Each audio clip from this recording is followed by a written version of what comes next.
जय हिंद फ्रेंड्स। तो आज हम बात करेंगे कि जो प्रेगनेंसी होती है उस ड्यूरेशन में कौन कौन सी मेडिसिन हमें नहीं लेना चाहिए या अवॉइड करना चाहिए।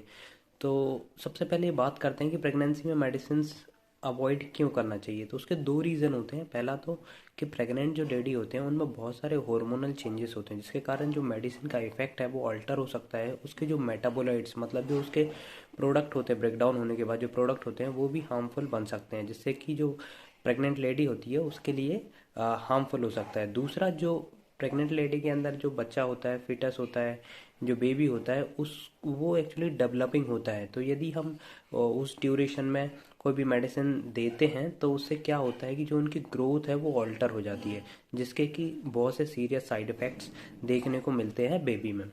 तो चलिए दोस्तों बात करते हैं कि कौन कौन सी ऐसी मेडिसिन हैं जो कि ड्यूरिंग प्रेगनेंसी अवॉइड करना चाहिए। तो आप देख सकते हैं कि यहाँ पे एक लंबी लिस्ट है। इसमें क्लोरामफेनिकोल है, सिप्रोफ्लॉक्सासिन, लीवोफ्लॉक्सासिन है, प्राइमाक्यून है, सल्फोनामाइड्स है, ट्राइमेथोप्रेम है, कोडीन है, आइबुप्रोफेन है, वॉरफेरिन है, क्लोनाजेपाम है, लोराजेपाम है। तो हम इन सब मेडिसिन की डिटेल्स में बात करेंगे आगे स्लाइड्स में कि इनका यूज़ क्या होता है और इनसे क्या साइड इफ़ेक्ट्स हो सकते हैं प्रेग्नेंट लेडी में और उसके बच्चे को। तो चलिए दोस्तों, सबसे पहले बात करते हैं हम क्लोरामफेनिकोल को। ये आप कैप्सूल देख सकते हैं। जो कैप्सूल आपने बचपन में कभी आंखों में डाले होंगे, तो ये क्लोरामफेनिकोल एक एंटीबैक्टीरियल कैटेगरी की ड्रग होती है और जब ये बॉडी में इन्फेक्शन होता है तो उस कंडीशन को ठीक करने के लिए, उस इन्फेक्शन को ट्रीट करने के लिए इस मेडिसिन का यूज़ किया जाता है। तो इसके साइड इफ़ेक्ट्स क्या देखने को मिल सकते हैं। एक ग्रे बेबी सिंड्रोम होता है। एक ग्रे बेबी सिंड्रोम क्या होता है? ग्रे बेबी सिंड्रोम में क्या होता है कि जो बच्चे का कलर है वो ग्रेइश होने लगता है, जो स्किन का कलर है वो ग्रेइश होने लगता है, जो कि एक हार्मफुल कंडीशन होती है जिसे कि हम ग्रे बेबी सिंड्रोम कहते हैं। तो ये कंडीशन, ये प्रॉब्लम जो फिटस है या बच्चा है उसमें देखने को मिल सकती है। सेकेंड ड्रग जो है आप देख सकते हैं ciprofloxacin and levofloxacin. Ciprofloxacin, levofloxacin आप सभी ने जब बुखार होता है तब खाई होती है, जो कि एंटी बैक्टीरियल कैटेगरी की ड्रग होती है। एंटी वायरल फीवर जो होता है उसमें भी इसका यूज़ किया जाता है। तो इससे बच्चे पे क्या फ़र्क पड़ सकता है ये इसके बारे में हम जानेंगे। कि आप देख सकते हैं यहाँ पे लिखा हुआ है जो मसल्स होती है, स्केलेटल मसल्स होती हैं, जो हमारी मसल्स होती हैं उनको डैमेज कर सकता है ये।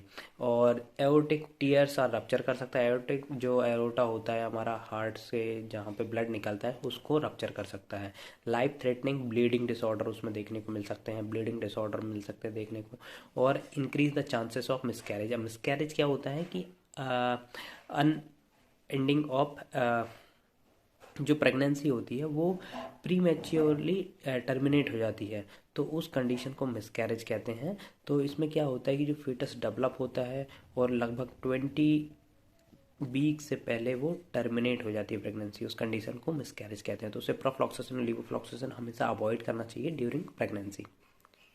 बात करते हैं प्राइमाक्यून के बारे में। प्राइमाक्यून एक एंटी मलेरियल ड्रग है। जब मलेरिया होता है किसी को तब ये ड्रग दी जाती है। और इसका जो मेजर साइड इफ़ेक्ट देखने को मिलता है जो होता है बेबी में, जो ब्लड सेल्स होती हैं, जो आरबीसीज होती हैं, उसको रप्चर कर देता है। तो इसको भी हमेशा अवॉइड करना चाहिए।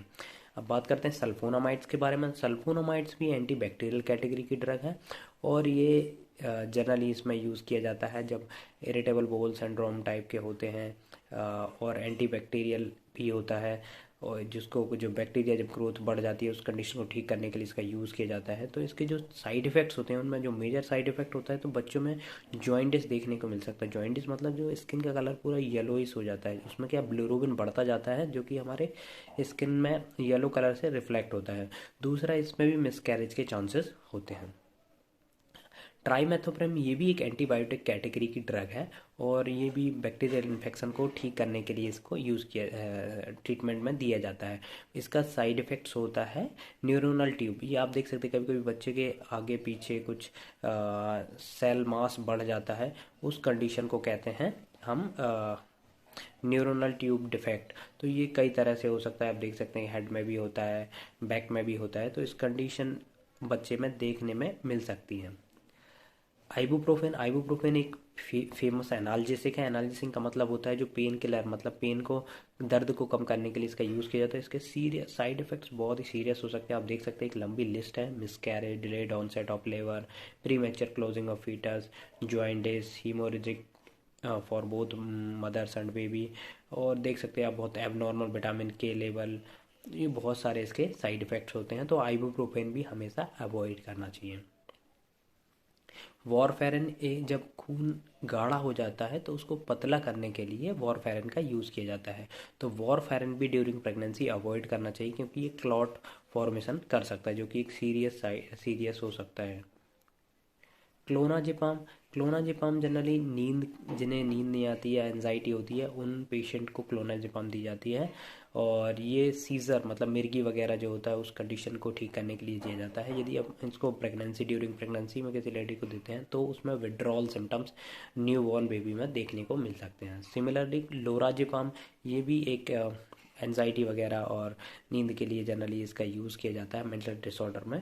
और इसके भी विड्रॉल टाइप के सिम्टम्स न्यू बर्थ बेबी में देखने को मिल सकते हैं। तो आई होप गाइस आपको समझ में आया होगा ये सब मेडिसिन हमें ड्यूरिंग प्रेगनेंसी अवॉइड करना चाहिए और अल्टरनेटिव्स देखना चाहिए। और मैं तो कहता हूँ कि जो भी प्रेगनेंसी होती है उनमें कोई भी मेडिसिन आपको नहीं लेना चाहिए, एक्सेप्ट जो भी कैल्शियम आयरन सप्लीमेंट्स होते हैं, फूड सप्लीमेंट्स, वही लेना चाहिए। थोड़ा सा कॉन्शियसली यूज़ करना चाहिए मेडिसिन को, और जो मैंने बताई उनको तो कम्प्लीटली अवॉइड करना चाहिए।